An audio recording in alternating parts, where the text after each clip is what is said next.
आज 7 अप्रैल और मैं जब ये वीडियो बना रहा हूँ तो मॉर्निंग है, अभी ओपनिंग नहीं हुई है। ओपनिंग होने वाली है, गिफ्ट निफ्टी निफ्टी जो है वो ओपन होने वाला है।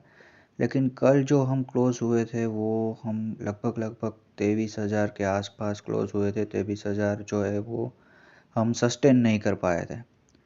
तो यहाँ से देखा जाए तो हल्के फुल्के कुछ जो सपोर्ट्स है जो कि इस चार्ट पे मैंने नहीं दिखाए गए, लेकिन मैं वापस से जो है वो ड्रॉ कर देता हूँ टेम्पररी सपोर्ट्स और रेजिस्टेंस की कहाँ तक हम जा सकते हैं और कहाँ कहाँ हमें ध्यान रखना चाहिए, जो कि एक इंट्राडे में मैटर करता है। लॉन्ग पोजीशन में इतना ज़्यादा मैं नहीं कहता हूँ अभी।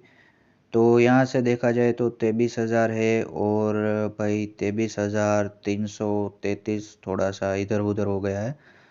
तो और फिर आता है 23,500। ये जो तीन जोन है वो तीन जोन इंट्राडे में हमारे लिए बहुत ही ज़्यादा मायने रखता है।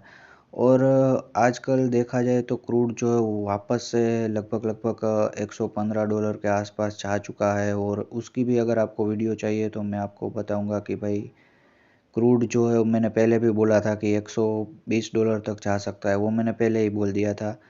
और तब शायद से क्रूड जो था वो $106 के आसपास चल रहा था और आज $115 है। लगभग लगभग 2 दिन ही हुए हैं।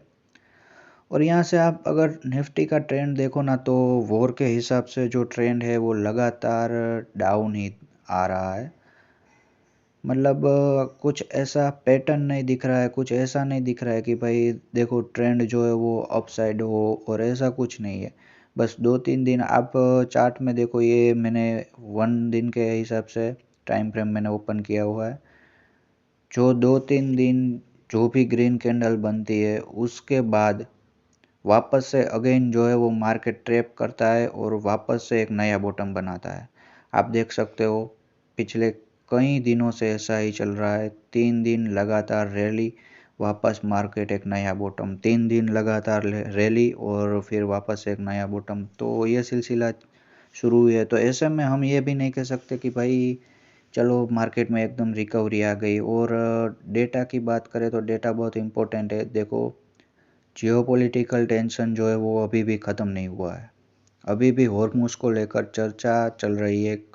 एक दिन ऐसा आता है कि भाई सीज़ फायर करेंगे, एक दिन आता है कि भाई नहीं करेंगे। ऐसे में इन्वेस्टर क्या करे? इन्वेस्टर को सबसे ज़्यादा देखने वाली बात यह है कि भाई डेटा पे फोकस करे। अभी चार्ट को देखे, कल जो है वो एफआई वालों ने लगभग लगभग 8 साढ़े 8 हज़ार की करोड़ की सेलिंग की थी। और कल मार्केट जो है वो अब गया था, उसकी वजह ये है कि डीआई वालों ने वापस से बाय बैक कर लिया था। जितना उन्होंने सेल किया उतना उसके आसपास लगभग लगभग बाय किया था। तो इस वजह से जो है वो मार्केट में कल अच्छी खासी रिकवरी देखने को मिली थी। लेकिन ग्लोबल मार्केट अभी भी पस्त है, ऐसा कुछ ग्लोबल मार्केट में साइन नहीं आ रहा है। कल रात को जो है वो क्रूड वापस से चढ़ गया था, अभी $115 पे ट्रेड कर रहा है। तो देखा जाए कहीं ना कहीं तो यहाँ से अगर मैं मान के चलूँ, यहाँ पे मार्केट है तो आज के दिन अगर ये डाउन जाता है, देखने वाली बात ये है कि कहाँ तक डाउन जाता है। यहाँ पे मैं आपको समझाने की कोशिश करता हूँ कि देख लो भाई, अगर डाउन साइड जाता है, अगर रैली फेल होती है तो वापस से हमें इस वीक 22,000 देखने को मिल सकता है, ये पक्का है। कोई ज़्यादा गैप नहीं है, 1,000 पॉइंट का लमसम गैप है। तो 22,000 मेरे ख्याल से देखने को मिल सकता है। और अगर रैली कंटिन्यू हुई तो आगे चल के देखने वाली बात होगी 23,500।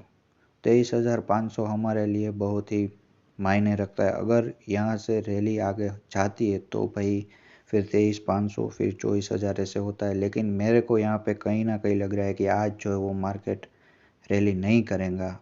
शायद से हमें वापस से डीप देखने को मिल सकता है।